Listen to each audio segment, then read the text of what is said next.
Hello, my people. Good morning. How are they? Today I'll be talking about some belief system that we have inherited from our forefathers that are not totally they are not totally justified. You know, for instance, you let's assume that um, okay, I will use Yoruba culture for instance. Let's say when a man cheats. No, when the woman cheats on the husband gets to bear the consequences. Meanwhile, it's the woman that did the wrong thing, but somehow it's the man that is being punished for what the woman did. That's not justified. And there are many of them, various. Let's say even even in where I come from, I come from Esaland, Ohodua to be precise, that forbids sharing of blood. Like, if there's blood in your hands, you'll be punished. But there is no exception to this law.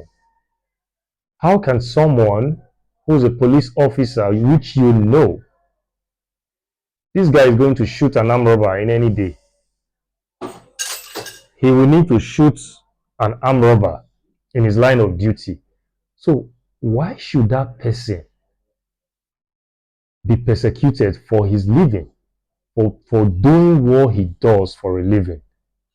Which is, I see that as a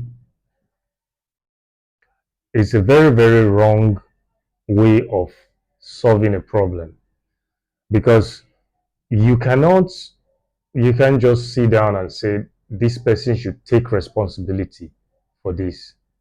These things are not they are not totally right.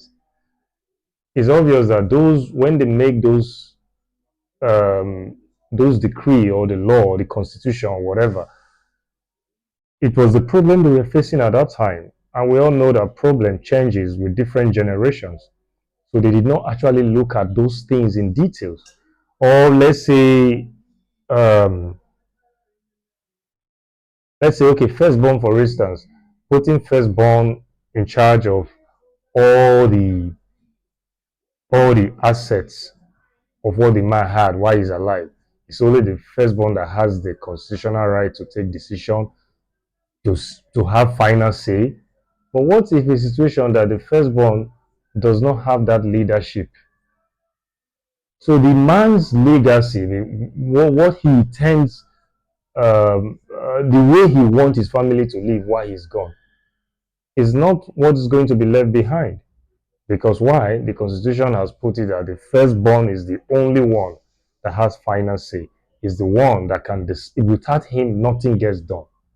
And if that person does not have leadership spirit to carry out the rest of the children, what becomes them? If you see that these things that we picked up were not properly looked at, it was not because why? Those people then, they never actually thought of so many other things. These things These things are things that needs to be addressed. Africa needs to address this issue, because that's the only way that you create a new changes. That's the only way you open up doors of greatness. I would say doors of, should I say greatness, or doors of eye opening, doors of a new way of doing things that is justified, so that everyone can be better. These are just my thoughts. Thank you for listening.